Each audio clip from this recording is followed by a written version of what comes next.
guys, hello and welcome back to the preview show presented by Disc Dynasty. I'm glad to be back from being sick. Got hit by a bus. Yeah, I did get hit by a bus, but Can you confirm that I did not do anything to you to disappear you from the show last week? Do people say that? You said that. I can't confirm or deny it if it was planned, but we'll just go ahead and move on from this. How are y'all doing?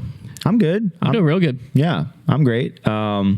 Me and another co-host from a different show had a pretty big fight before this episode aired, and then we made up, so it's all good now. It's not me this time.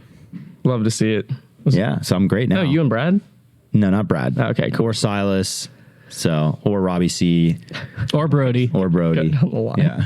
All right, cool. All right. So Darren Jason. This week we have the Open at Austin, presented by Lone Star at a golf course called Harvey Penick, and that is it's a brand new course on the Disc Golf Pro Tour. Seems to be like there's a lot of OB out there. Most notably, I think that hole 4, hole 12, and hole 17 are going to be giving a lot of people a run for their money, and I expect to see a lot of high numbers there. But what else can y'all tell us about the course? Well, so I watched because if you look at the caddy book and then you watch Brody and Ezra's like course preview, you could convince me they're two different courses. Like when you're looking at the caddy book while you're watching the video, you can understand it, but like looking at the caddy book really confused me. But the thing that I have two qualms with it going into the weekend that I'm not sure. It might be like just from how it's looking before the tournament. I'm just like, it's not going to be real once it gets to the tournament. But I think there's too many par threes that are asking a lot of players. Yeah. So I think there's going to, I don't think there's going to be a lot of scoring separation on those par threes. I think it's going to be like, everyone's going to get a few of them, but I don't think anyone's going to be able to get all of them. Yeah. So I don't think there's going to be a ton of scoring separation on the par threes. And I don't think the property films well. From what I was looking, like watching it, it wasn't an inspiring property to me. Yeah. I think part of it is like it's on a golf course, so it's very open, but it's a Texas golf course. Yeah. But it's not like a super nice golf course, it seems. So like everything just kind of looked barren a little bit. I don't know. I'm hoping that my perception of it's going to be changed once the tournament starts. Yeah. But going into it from the practice round I've watched and then trying to like study the caddy book, I'm not super stoked for the course. Yeah. Okay. I watched the practice round as well, and I'm having a really tough time getting a read. I obviously immediately agree with it's nothing astounding to look at. It's nothing crazy, but we don't really get a ton of that on the Disc Golf Pro Tour anyway, so that's not really a huge deal. And also from the coverage standpoint, because of I like the use of artificial OB personally. It doesn't film super well, and in this course in particular, it doesn't film super well, especially because you have elevation changes. So like you can't. There's a lot of baskets in particular that were now having catch cam is going to make a huge difference in all this, but like there are a lot of baskets that go just beneath a ridge to where you can only see like the top part of them, and so like the disc was skipping back there, and I was like, well, who knows? So the catch cam better be on their game. Yeah. The quantity of par threes is interesting. Not something you usually see.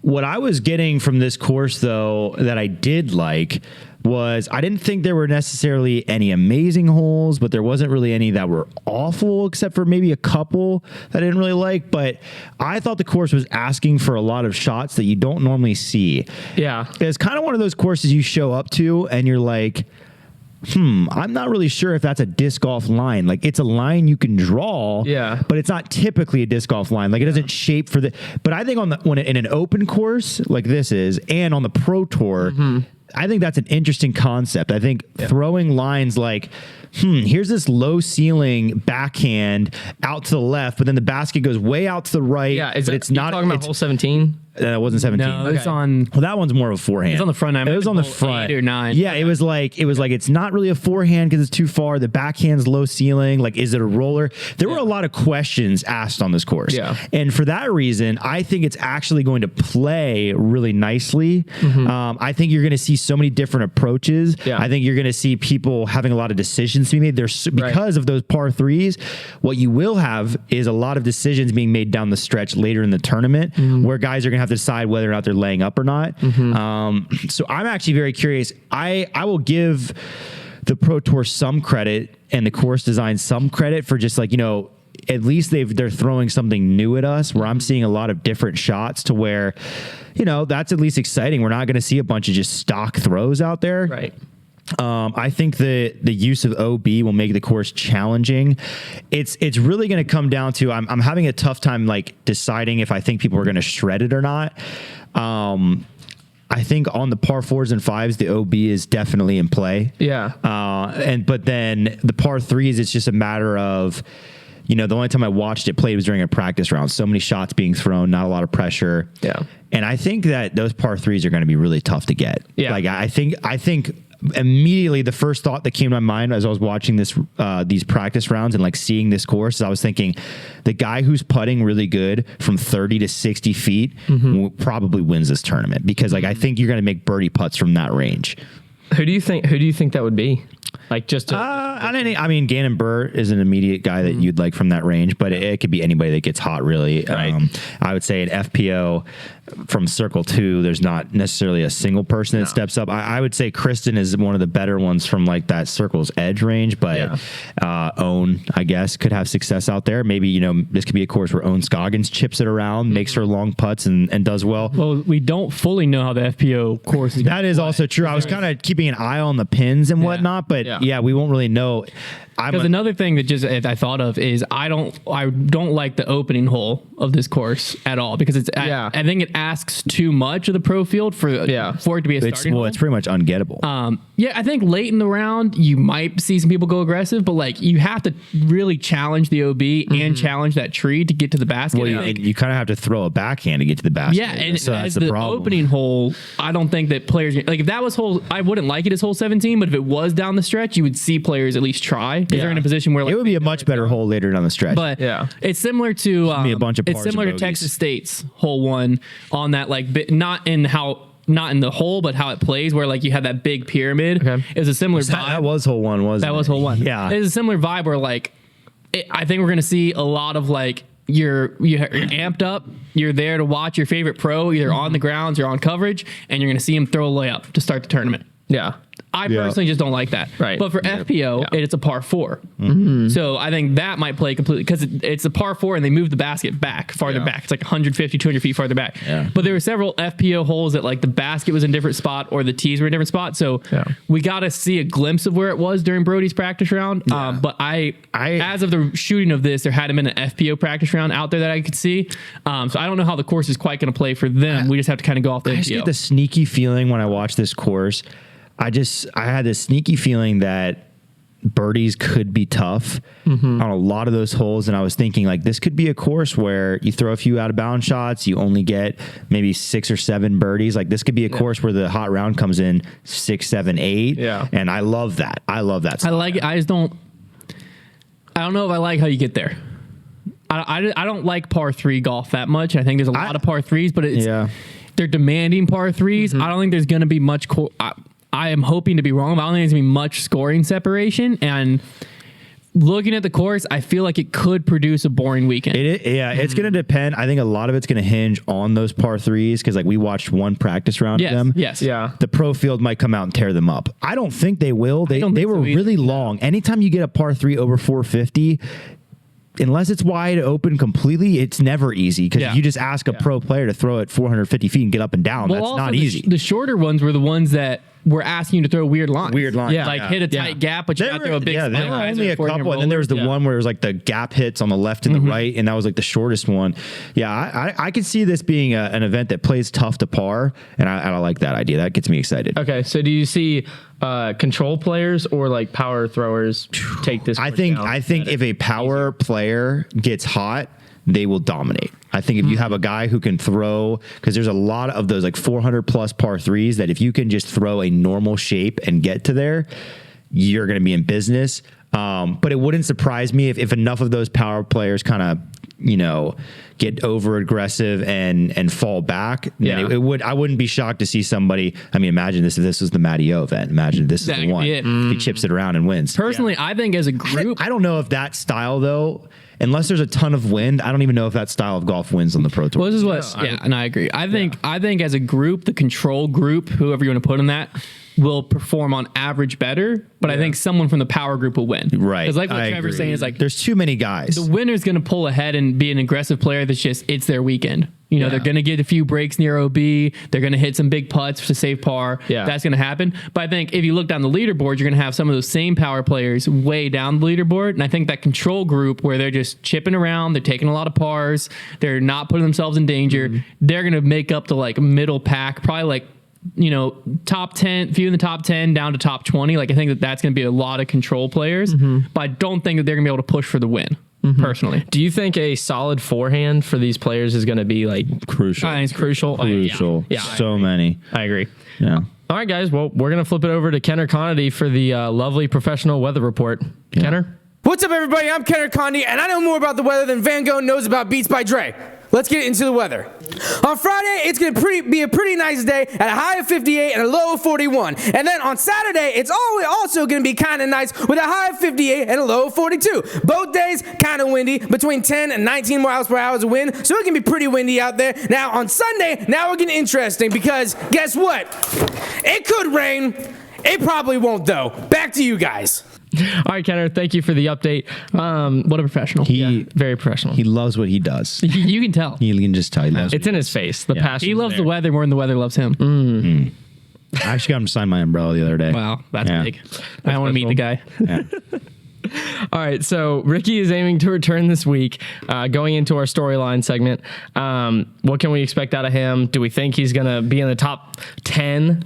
I expect maybe top 10. I refuse to go near Ricky right now with predictions because he, as well as everybody else, appears to not know what the heck's going to happen with his wrist. Yeah. So like just if you were to ask me to bet if he's going to play or not, I wouldn't go near it. Yeah. Let alone what's going to happen once he gets out there. In theory, you know, if we're dealing with the Lyme's flare up, in theory, if it heals and it heals completely, it could heal completely, right? It's not like a lingering injury situation. So if he comes into the presser and he's like, yeah, you know what? I'm 100%. It's back to normal. Like everything's fine. Then yeah, I would have him predicted to be top 10.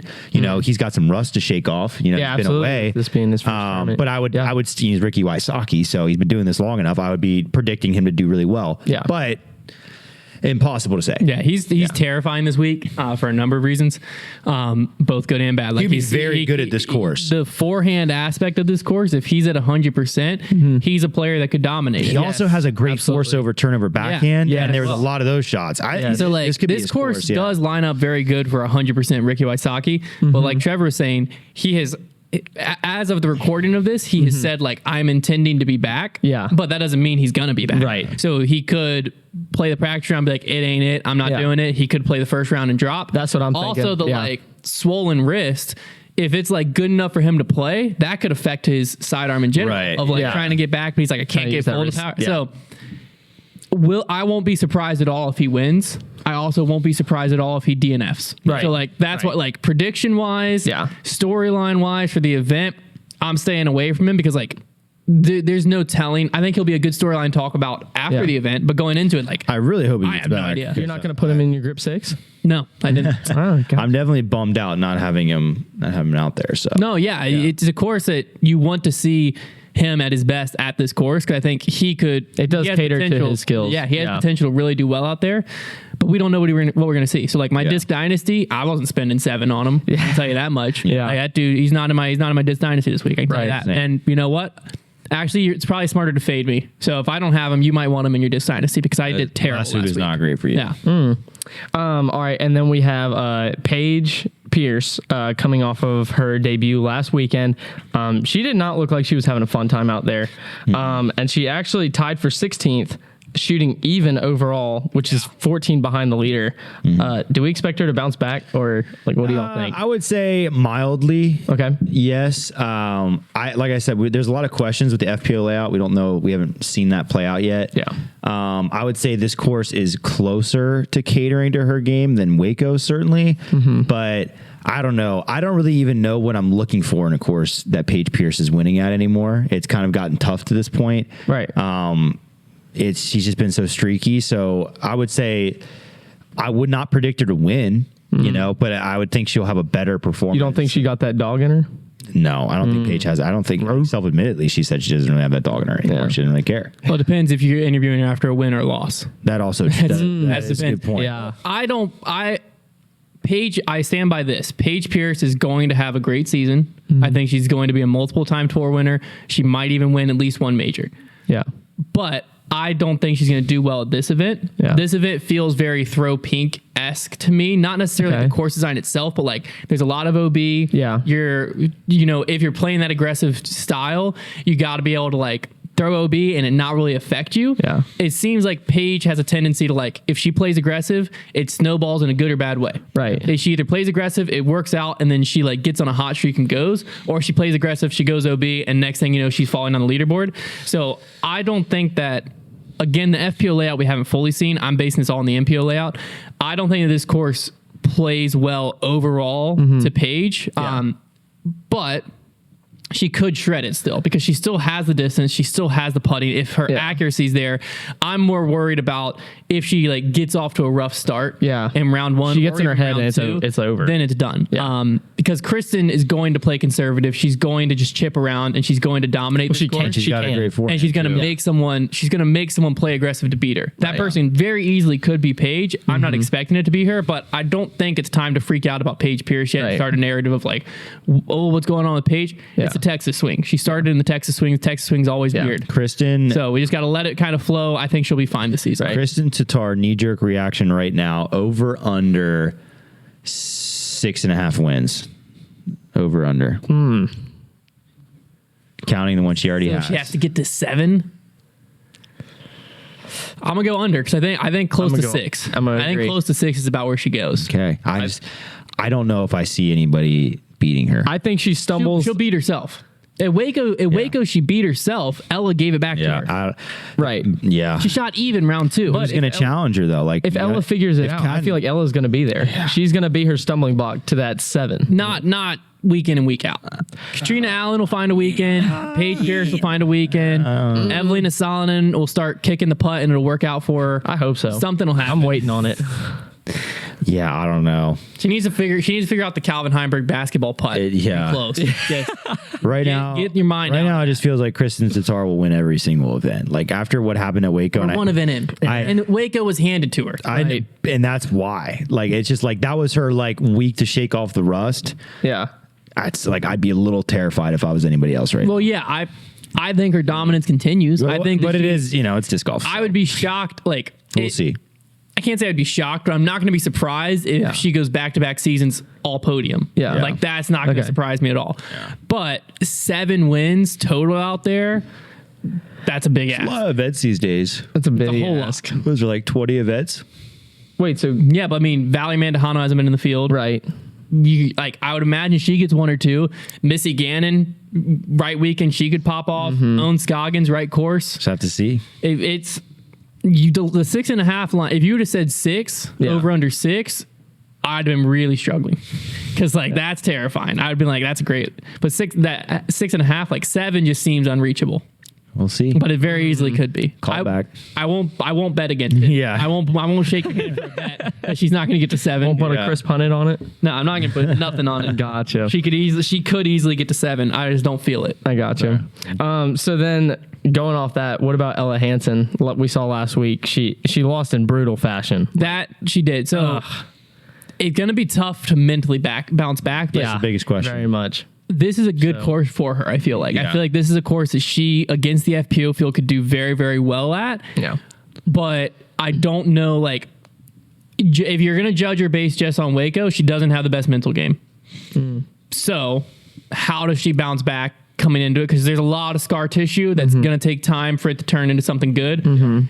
Coming into this week, that's going to be fresh on her mind, and there's going to be a lot of wounds. And if she gets into a pressure situation again, Well, and yeah, you got to figure out, like, because as soon as she there's gets going to there- be OB in play when she's in a pressure situation. You can guarantee it on this course. Right. Well, and as soon as she gets back to that scenario, she knows the eyeballs will be there because we all saw what happened last time. Like that's a narrative that once it happens to you, it's really hard to shake until you get over the hump and win. Right. I would agree. I think that this course sets up really nicely for her. I expect her to be up towards the top. But going all the way for the win. I don't know about that. It's going to be a question of, can she shake the mental side of what happened last week and pull through that. But, you can, sometimes all it takes is one good turn around and you can shake that off. So, back. Yeah. Do you think that if she fixes her mental game that she will be able to compete consistently with Kristin? I was about to say like compete in FPO, absolutely. But I think the best comparison I've made in my head was Eagle McMahon was in the same spot a few years ago. He kept getting himself into a position. The whole narrative was Eagle can't win. Yeah. And people flamed us for it. They came after us, and week after week after week, it was true. But then eventually he broke through. But when he did, he was going off. Once he broke through, until he got hurt. Then he realized, boom, and he dominated that next season. Yeah. I think Ella Hansen could have a similar trajectory. The problem is, it's like if Eagle was on that trajectory against a 2015 Paul Macbeth.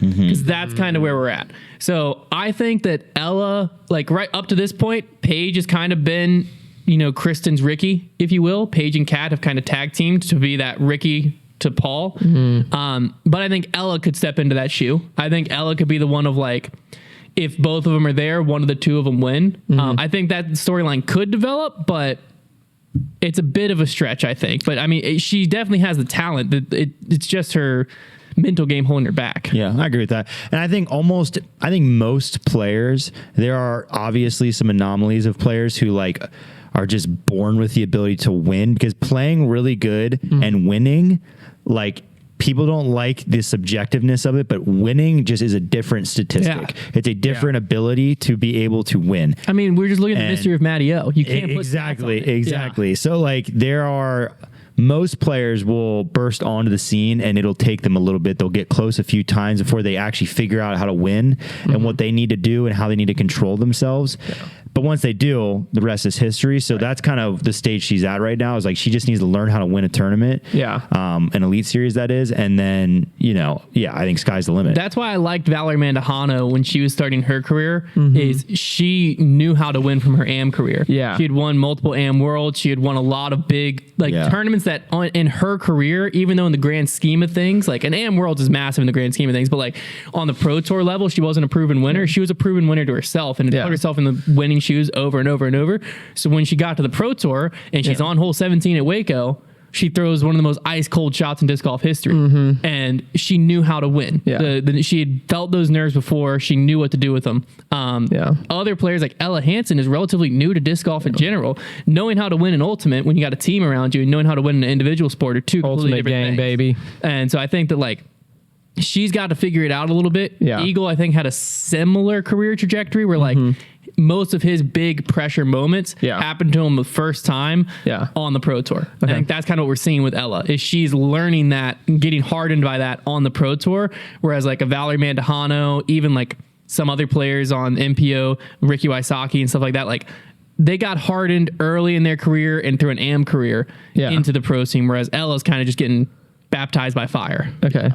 So is she like, because she also came from an ultimate background like Brody. So is like she a better disc golfer than Brody? Like she's competing like in like week. Ratio wise? I mean, like in the FPO field. Well, yeah. I mean, if Ella is higher ranked in the FPO field than Brody is in MPO.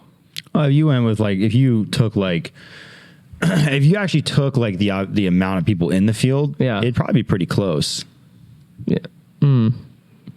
Just because it'd be a hard one, because Brody sits around 30 and Ella sits around 5. But also, I mean, there's an argument to be made on Brody's behalf. Like the MPO field is way more difficult, I believe. No, yeah, it's than deeper. FPO. Like it's so dense. Game. Yeah, it's a numbers game. FPO, you show up and you got to beat. Kristin. Well, right now you got to beat Kristin. Typically, you got to beat Kristin, Paige, Kat. MPO, you show up. You got to list about 15 to 20. Right. And then you have sleepers like, we'll get to this soon, Kyle Klein, like who were off the radar the entire weekend last week and then came back and shot 13 down to win? 13 down. Ridiculous. But that's a numbers game, because as FPO gets more players, they will get that depth.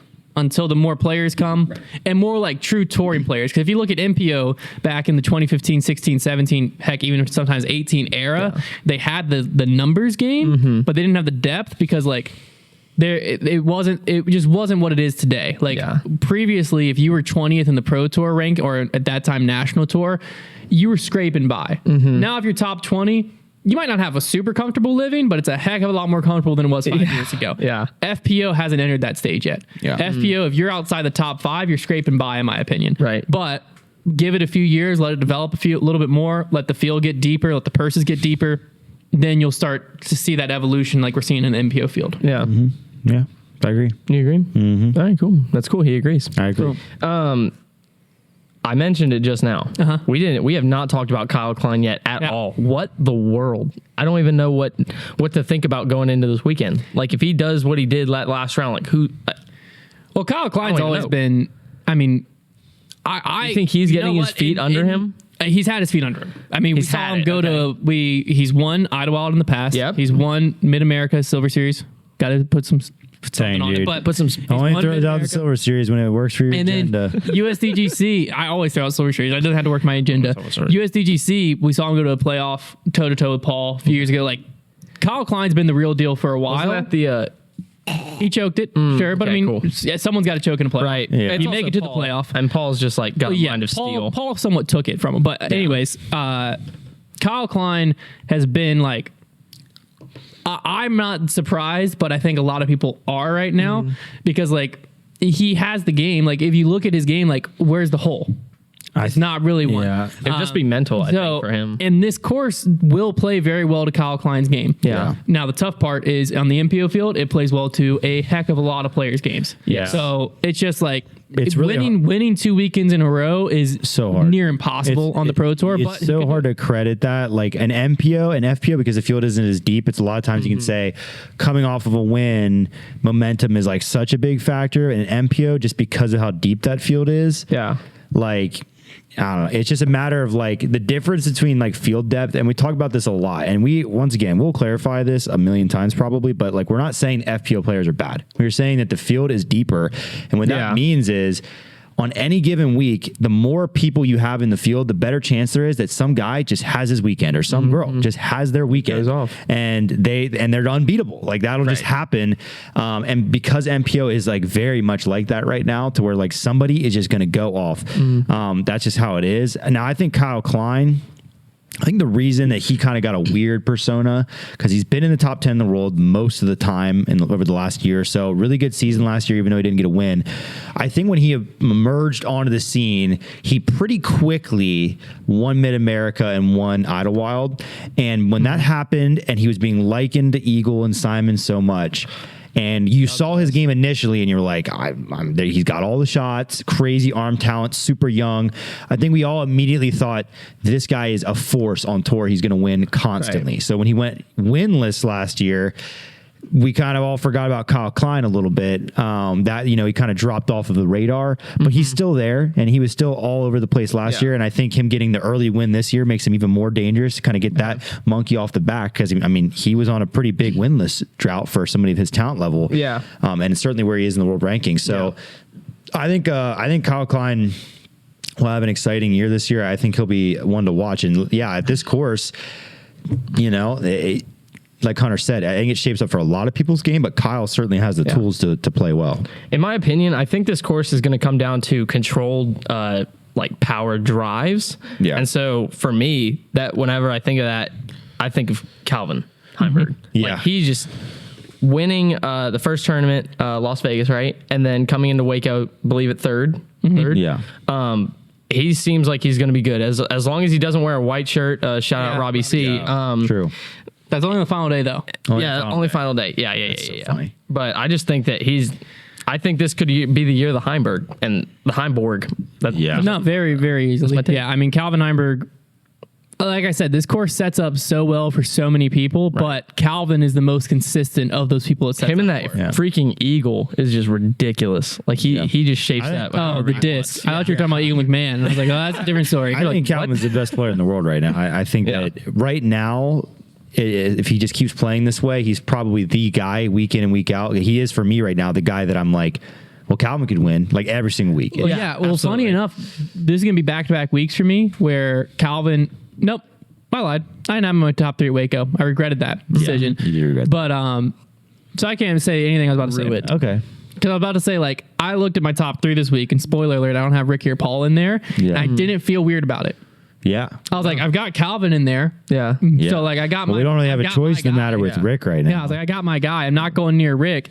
And looking at this course, Paul can prove me wrong because he proves you wrong pretty much every time you say something negative towards him. But it doesn't feel like a Paul course. Yeah. When I looked at it, it didn't scream, this is a course Paul Macbeth's going to dominate. Yeah. He's the most well-rounded player in the world, in my opinion. So like he can make any course work. But Right. it didn't scream like this is a course that's built for Paul. Yeah. Okay. But again, he likes to prove you wrong. No, yeah, You say something like that. He probably listened to it and he's probably like, that gonna own idiot. this course. I'll probably get a text Sunday after he taps out his winning putt. Like, eat your words. Yeah. and you will. Yeah, We'll do it I'll, live. I'll eat them. Yeah. I will. Tape out I his will make words and myself. eat 'em. I will microwave my plate of my words and I'll eat them on camera. He said it. Sounds bitter. And then we have Drew Gibson, who you would expect to be at a course like this. I feel like this course also caters to his game. Yeah. But he's not here. He's at in California playing the St. Patrick's Classic, Yeah. Yeah, Drew. one of the most prestigious tournaments ever. I don't really know. I get the sense that Drew Gibson, I know last year he took a little extended break from the tour towards the beginning, but he was buying a house. Like there were some things going on.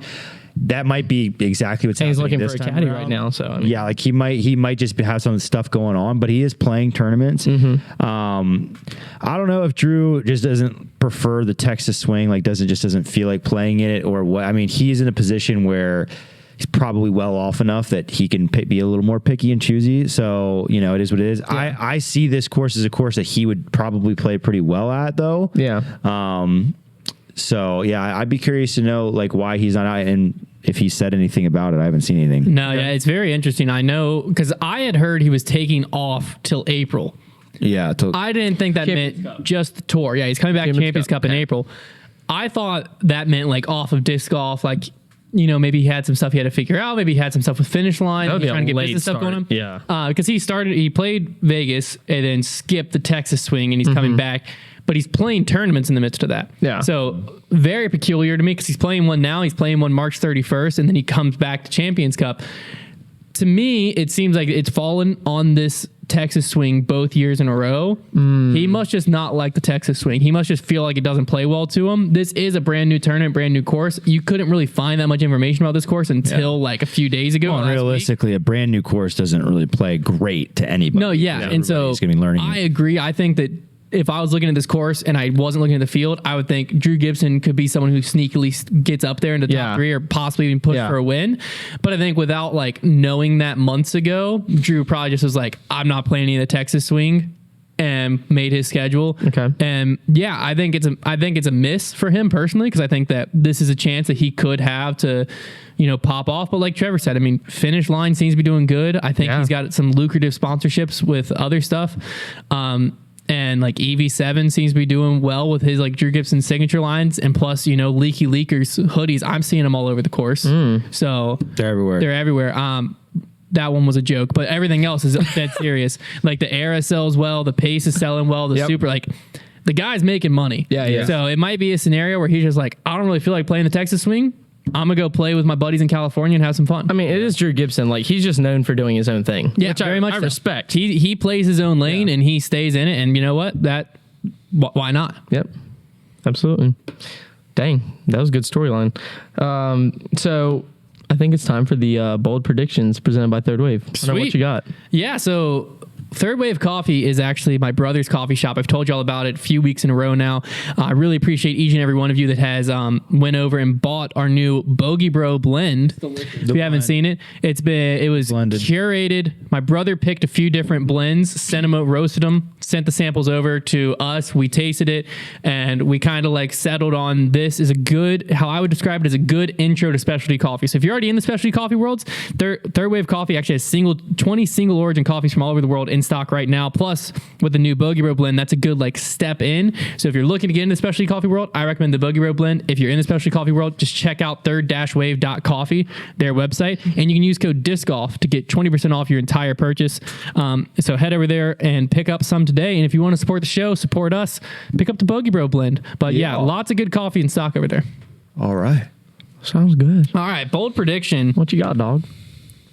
This one I think is mainly bold because we haven't seen it yet. But my bold prediction is I don't think we return to this course next year.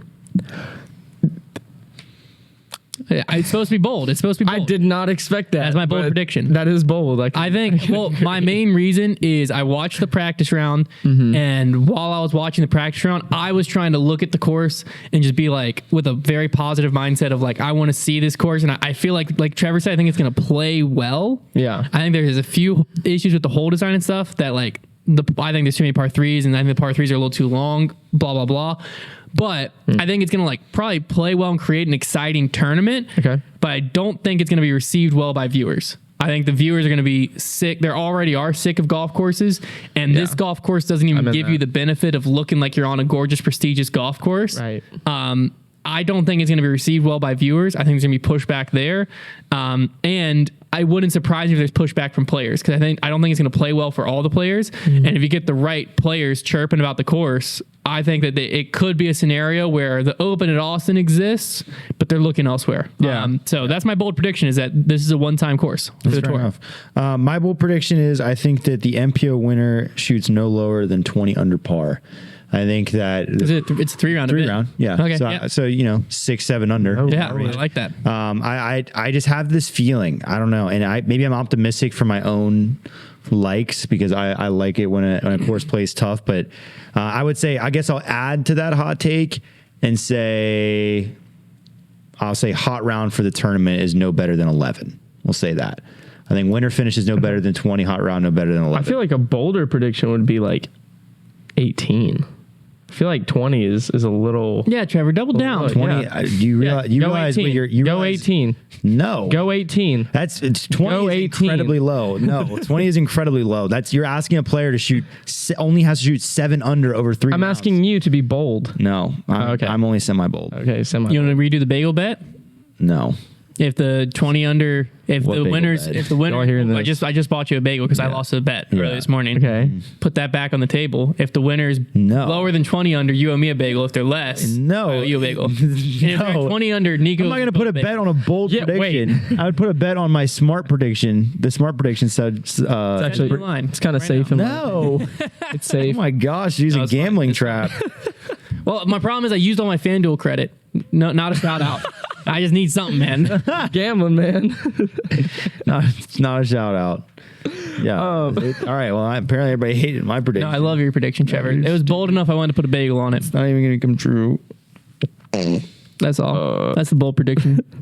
So going into our Patreon vote, the top 4 MPO, you got Calvin coming in at a whopping 42%. Yeah. I concur. I think that's Dominated it. very good.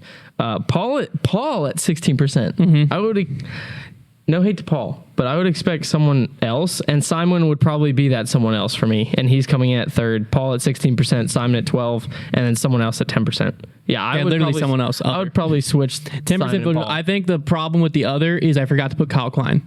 I put 2 Calvins by accident, not a Kyle Klein on the list. So Probably. I didn't want to write Kyle Klein because I didn't. It just said other. But I'm assuming a lot of people that voted other are thinking Kyle Klein. Yeah.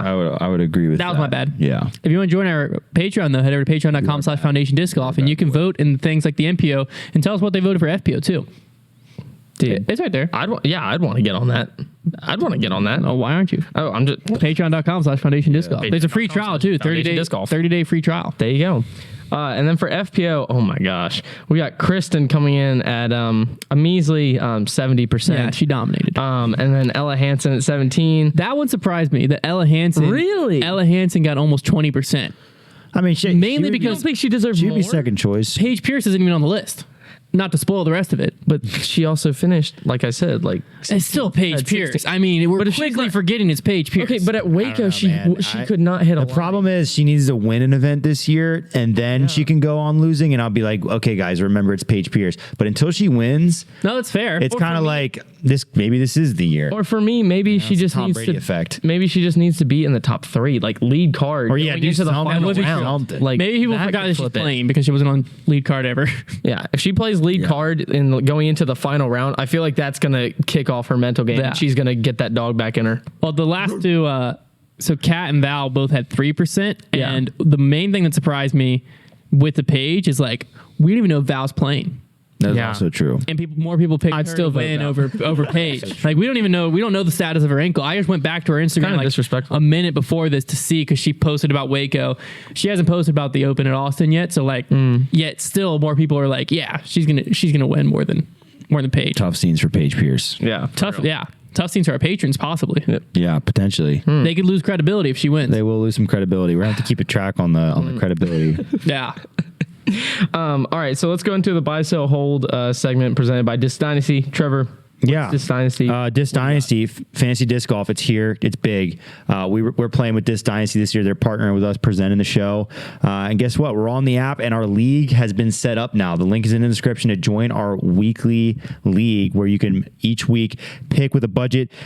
Disc Dynasty is free to play. There are public leagues and private leagues. There's season-long draft leagues, and there's also the weekly mini matchups. That's what we love to play. The weekly mini matchups, basically, you get to pick 4 MPO players and 2 FPO players that are each assigned a price. You get disc dollars to buy them with, and you get a maximum of 24. So you got to pick your lineup based on, a strategy of how you spend your disc dollars versus on who you think is going to earn the most points. Then your players will earn you points throughout the event based on where they're finishing. If they get a hot round, they can get punished for bogeys. Like, you can have negative points on a player. So you kind of have to move that lineup around. But like I said, you can join just the main weekly mini matchups league, and we're in that, and that one is like unlimited members pretty much, so you can join in there and compete with everybody. But we also have a league. The link is in the description to join that, and you'll be in like the Foundation Circle League, and we're all in there, and it's a great time. So buy, sell, hold, we're talking about the mini matchups price values, basically. Who should you be buying, who should you be holding, and who should you be selling, staying away from them. Yeah, and I just want to add to the Foundation Weekly is limited amount. There's room for 300 of you listening right now. It's completely free. It's completely free to join, completely free to play. The link's in the description, or you can use code F2E2C9 is the join code to join that league. I'm imagining the 300 will fill up pretty quick because there's a lot of people already in the app. So no reason not to play along with Foundation. But all right, I'm going to go ahead and start off with the buy. We've talked about him a lot in here. I'm actually kind of surprised that he's not more expensive than he is. My buy for this week is Calvin Heimberg. Mainly because you have Eagle, Paul, Ricky, all at $7 disc dollars. Yeah. Calvin's only at 6. He's at 6. So I think you get, in my opinion, the best player in the world currently Right. on a $1 discount. Yeah. So I like Calvin going into this week. I think he's got a solid chance at winning, and you can get him for less than, the Paul, Ricky, Why don't you think Ricky Eagle of the world. Why don't you think they've put him at a 7 yet? I don't after know, the past 2 weeks, but like, I don't I feel care. like I would just be like, all right, he gets an extra $1. You definitely need to call. You know what? I'm not setting the lines, and I'm taking advantage of the lines that are being set for me. that's all. There you go. Get on it while it's available. I'm buying Brody Smith. He is still only cost 2 disc dollars. He's been earning consistent points in the positive so far. He's just a great plug and play at that $2 point. You don't really see any other players, even in the 3 range, that have been as effective points wise as Brody. And yeah, until they bump him up, and until he plays bad and shows me otherwise, right now he's a guy that I'm thinking top 30s consistently, gonna make quite a few birdies as well. Yeah. Brody does make a lot of birdies. So I like Brody Smith at 2 for my buy. We saw Brody even at Waco, like make a push in the first round. Like he was up there. Yeah. He's a useful player right now. I'm excited to see what he does in this tournament. Yeah.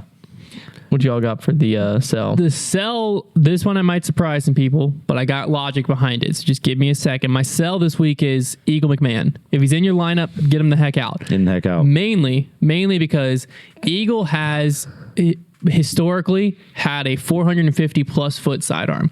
He's going to see a lot of lines that his nature is going to say, I want to throw a sidearm here, and he can't. He can throw chippy sidearms. He can't throw that 450 sidearm anymore.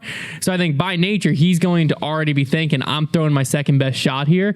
I don't think this course is going to go well for Eagle. He's got all the talent in the world to do it. He could shred this course, but I think there's too many lines that are asking him for a shot he's not comfortable throwing. So I think he's going to be uncomfortable on the tee. So personally, Eagle McMahon, $7 disc dollars.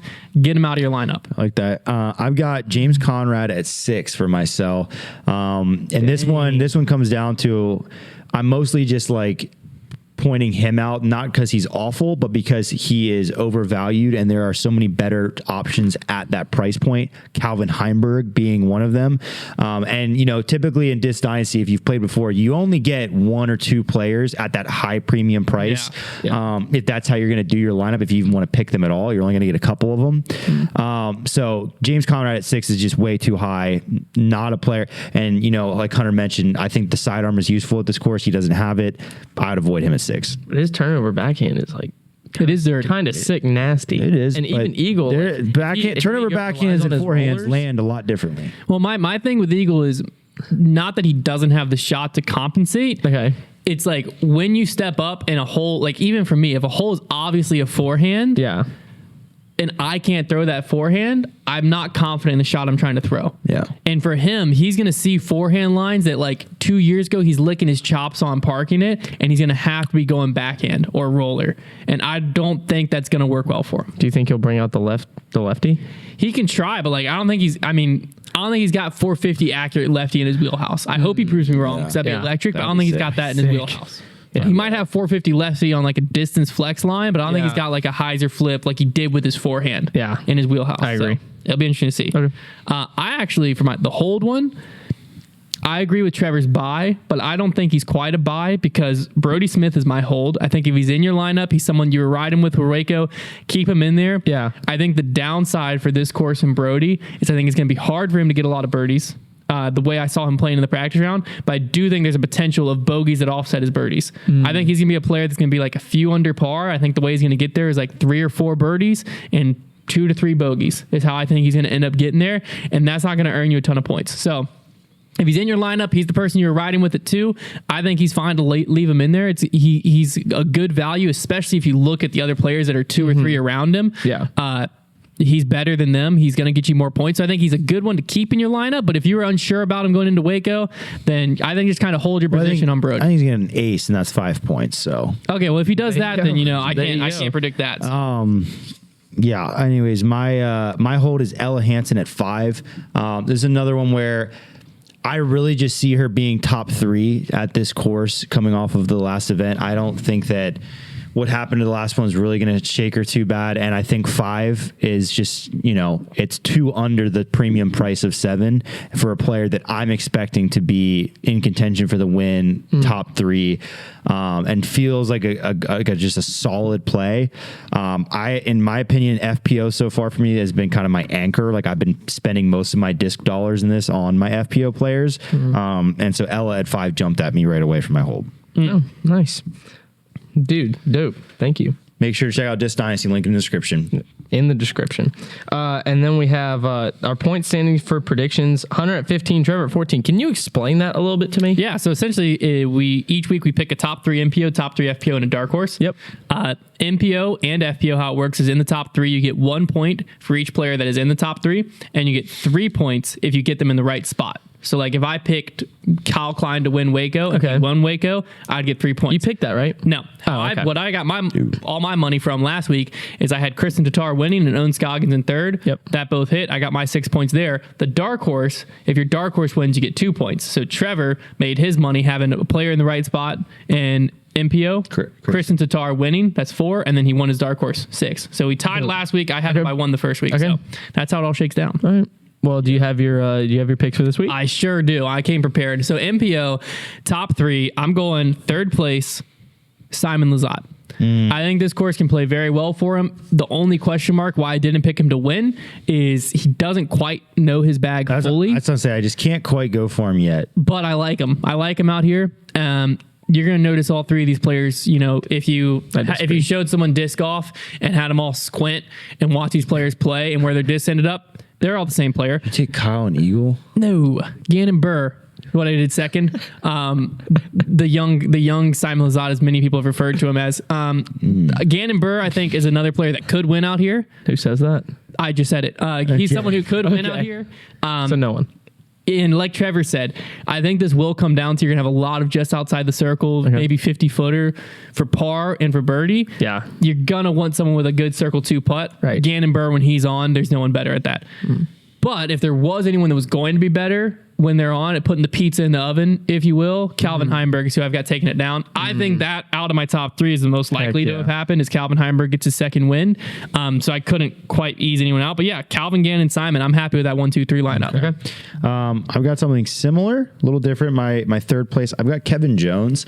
Not somebody who's been in my top 3 in a long time, but he's been good this season. He's been creeping around. I don't necessarily see him winning, but I could see him sneaking into the top 3 or challenging. I've got Calvin in second and Gannon in first. I really like Gannon at this event. And I think he's probably just getting to the point where he's due, and he's like another player. Him and Calvin are in a similar boat where they're just going to kind of hang around top 5. Often they're gonna put up really good rounds. I'm kind of still waiting for Gannon to really pop off, and I think this is a good chance for him. Very level playing field because he's young to the tour, but nobody's played this course. So very level there. Very true. All right, what do y'all got for FPO? FPO, I got, I struggled a little bit with who to put in third. But I don't think it's going to come as that much of a surprise to anyone. I put Ella Hansen in third. I was struggling between her and Holland Hanley. I think Holland Hanley is a player that, honestly, to go back to the buy, sell, hold segment, I think she's a buy on Disc Dynasty. A little bit cheaper than Ella Hansen. The thing with Ella Hansen, what scares me, but I ended up putting her in my top 3, is that aspect of we don't know where her mental game is going to be at. Right. If she comes out the gate slow, she's not going to come back. I think if she comes out and struggles, I think her weekend's over before it starts. But this course plays too well for her for me not to put her in the top 3, which is a similar reason for her number 2, Katrina Allen. I'm ignoring Waco. I'm acting like Waco didn't exist. Didn't happen. If I was looking at this course, what's Waco? If this event was the first event of the season and I was looking at this course, I'd say this is a Katrina Allen course all over. So I'm gonna just ignore Waco. Katrina Allen second, but you're going to be an idiot if you don't put Kristin Tattar first. And so, Kristin Tattar. Very similar picks again. I only difference is I have Katrina in third and Ellen in second, but then Kristin in first. So not a ton of separation here. Well, there always is a chance though, because just having the couple switched around and then different dark horse picks, I mean, there's decent separation, but I mean, certainly nothing crazy like 9 or anything. Yeah. Okay. Yeah, I definitely see Ella, I feel like, is a better player when she plays from behind. So if she goes down first round, like she's like a couple strokes back off the lead. I'm not saying a couple. Yeah, I'm saying if she struggles the first round, she might be 10 strokes back. 10 strokes back. I think she's getting buried. I think if it's a mental struggle, like she comes out the gate slow, there's a lot of OB if out she comes there. out that bad, I don't see her creeping in. I don't think we would see. I just don't think we would see like a mental struggle from Ella. I put her in my top 3. So let's be clear about that. Well, I don't think we would see it until she gets to crunch time. Yeah, because like early in the round, what pressure are you really feeling? Right. Like this isn't where you messed up anyways last time. No, I agree. It'd be more so if she gets back into winning time, then we would see what she's. I just feel like it's easier to play from behind like a close second and then take the lead within the last couple holes than to keep the lead. Yeah, because then all the pressure's on Kristin you while Tattar, didn't have that last event. She did not have the lead until the last hole. Not true. Well, during the final round. That's what I meant. That's what I meant. Yeah. I was like, she set the course record round 1. No. You know, that should be my bold prediction. Someone's going to set the course record out here this weekend. Incredible. I think bold. Yeah, that's golly, man. What's the practice round course record right now? That doesn't matter. That's not tournament pressure. I also expect Katrina to do very well. Since she changed her form up a little bit, she seems like she's just been electric. Especially last weekend in Waco. Yeah. It's been awesome to watch. Electric last week. What about y'all's dark horse picks? What do you got? So dark horse, just to clarify for people who have listened to this show for a while, and we just made the rule change last week. Okay, we're using the Disc Dynasty was not here. Disc dollars. So $3 or less value is where we set the bar for dark horse. So just to clarify that, opens up a lot of possibilities. And we also said if you dark horse pick wins, I think we said 10. I thought it was 5, but no, it definitely, because I remember it being dramatic, and 5 is not. I'm fine with 10. I like 10. I think it's 10 because my dark horse pick's winning. Okay, I got my dark horse pick. Last week. What you missed is I must have contracted something because my gut told me Emerson Keith was going to win Waco, and he finished in like 50th. That's close. Yep. You even put it in your top 3. I put him in my top 3. Putting your dark horse pick in your top 3 is wild. And that was baller move. That's dark horse in and of itself. All right, who's your dark horse, Travis? It's Brody again. I think that, like I said, I think he's undervalued. Disc Dynasty probably need to bump up that price if he has another good finish. And I just expect him right now, especially at this course. I'd be very surprised if he's not top 30. And for a dark horse guy, that's a good place for me to sit. Okay. When I was looking at this course, we've talked about it a bunch during this show. I saw a lot of lines that I liked a forehand on. I liked the forehand line. And when you like forehand lines and you're looking down at that $3 or less, you're scrolling. There's one person that stands out head and shoulders above the rest. Sir Hot Take Hannum.